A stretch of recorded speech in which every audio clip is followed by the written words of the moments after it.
Hi everyone, and welcome to Mod 9.7 to 9.8. We're going to talk about sleep deprivation, sleep disorders, and dreams. So here are your learning objectives and here are your vocab. So let's first talk about the amount of sleep that we get. So again, in the last video, we talked about people needing somewhere from 8 to 10 hours, and then if you are in your teenage years to young adult, you might need something more like 10 to 12. But everyone is a little different. And so in this video, these next few slides, I'm going to go over some reasons why, or the damage that can be caused if we do not get enough sleep. Let's start off with talking about the correlation between sleep and your mental health. If you are not getting enough sleep, and at minimum at least 8 hours of sleep, you could be negatively, and you are negatively affecting your mental health. So there have been numerous studies linking depression to inadequate amounts of sleep. In this study here, ages 12 to 18-year-olds, 15,500 of them were in this study. And when they compared people who got 8 hours of sleep and people who got 5 hours of sleep, the people who got 5 hours of sleep were 71% higher risk. Thing is your appetite. So sleep or inadequate amounts of sleep is directly linked to obesity. And that is because a lack of sleep impacts your hunger hormone. So there are two hormones you need to know. The first one is ghrelin. And this one I like to think of a gremlin, and it's a gremlin in your stomach because that's where ghrelin is produced. And ghrelin is a hormone that makes you feel hungry. So picture a hungry gremlin in your stomach telling you to eat. Leptin is a hunger suppressing hormone. It tells you you're not hungry anymore. So these two are both led astray from their natural rhythm when you are not getting enough sleep. So think of those late nights where you might be up late at night, or early mornings where you might feel excessively hungry, even though maybe you really aren't hungry. And that's due to the fact that your ghrelin, the hunger hormone, is increased and your leptin is suppressed. So all of that is out of whack when you are sleep deprived. The next one is your immune system. So again, not getting enough sleep isn't going to cause you to get a virus or cause you to get sick, but it's going to suppress your immune system, which in turn is going to make you higher risk.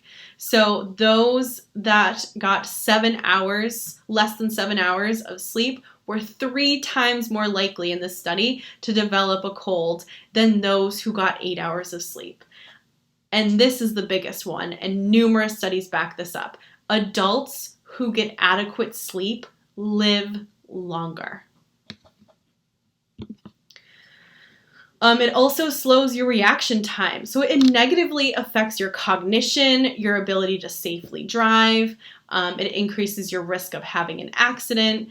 And so we're going to talk about this specifically about school start times when we are in class. So bottom line, if you want to have a better memory, you want to be able to pay attention better, you want to feel happier, you want to moderate your hunger, you want to improve your immune system, and lessen your risk for fatal accident, you should get some sleep. All right, so let's talk about sleep disorders. The first one is insomnia. So this is if you have trouble falling asleep or staying asleep. It occurs in 1 in 10 adults. And it's not just something that happens one night. It could be acute, meaning lasting a few months, or it could be chronic, lasting many years. If you just try to use like some sort of medicine or alcohol to help it, you will not be getting the sleep quality, meaning going through the REM and non-REM cycle that you need. So if you're not getting the quality of sleep, you're still not really fixing that sleep problem. Narcolepsy is another one. This is where you fall immediately into REM sleep. So remember, usually when you fall asleep, you go to non-REM first, 2, 3, and then up to REM. In this case, you go right into REM sleep. And they have found a certain neurotransmitter related to this. You don't need to know this, but just a little fun fact. It's a neurotransmitter called orexin. And people with narcolepsy have a reduced amount of orexin, and so they're looking into ways they can help people by improving their levels of orexin. Sleep apnea is a very common sleeping disorder, and symptoms of this would be snoring, being really sleepy, even if you've gotten like a full night's rest, being really irritable, and high blood pressure. And this is where the person with sleep apnea stops breathing many times throughout the night. And they don't even realize this is happening because even though they wake up and they disrupt their sleep cycle, they're not alert enough to realize that this is happening to them. So it's got to be a sleep study usually to test for this. And the treatment is generally a CPAP mask that they wear to sleep. Another sleeping disorder is night terrors. So these generally happen in children, and it's like about 2 to 3 hours after they fall asleep.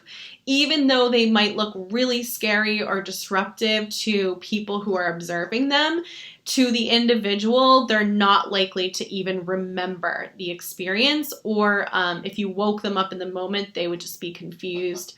They wouldn't be experiencing a nightmare. They also don't happen in REM like nightmares would. They happen in that deep sleep non-REM 3. They tend to go away as you grow up. Same with sleepwalking and sleep talking. These generally occur more commonly with children. Sleep deprivation increases your chance of sleepwalking or sleep talking, and there is a genetic factor, so it does tend to run in families. So let's talk about dreams, sequences of images or emotions or thoughts that pass through our brain. So why does this happen? So why do we dream?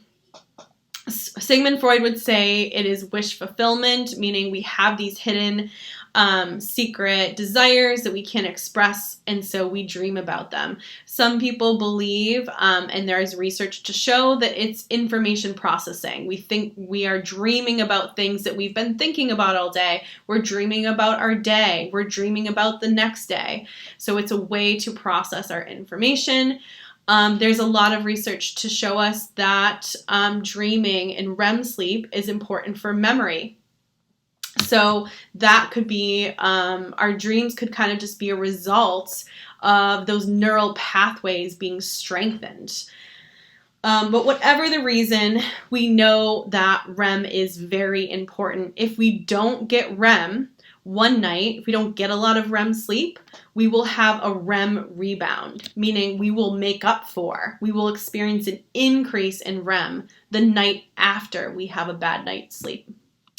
So our takeaways: remember that sleep deprivation is important for so many things. If you want to feel better, you want to eat better, you want to have a better memory, better cognition, less risk of fatal accident, you should sleep.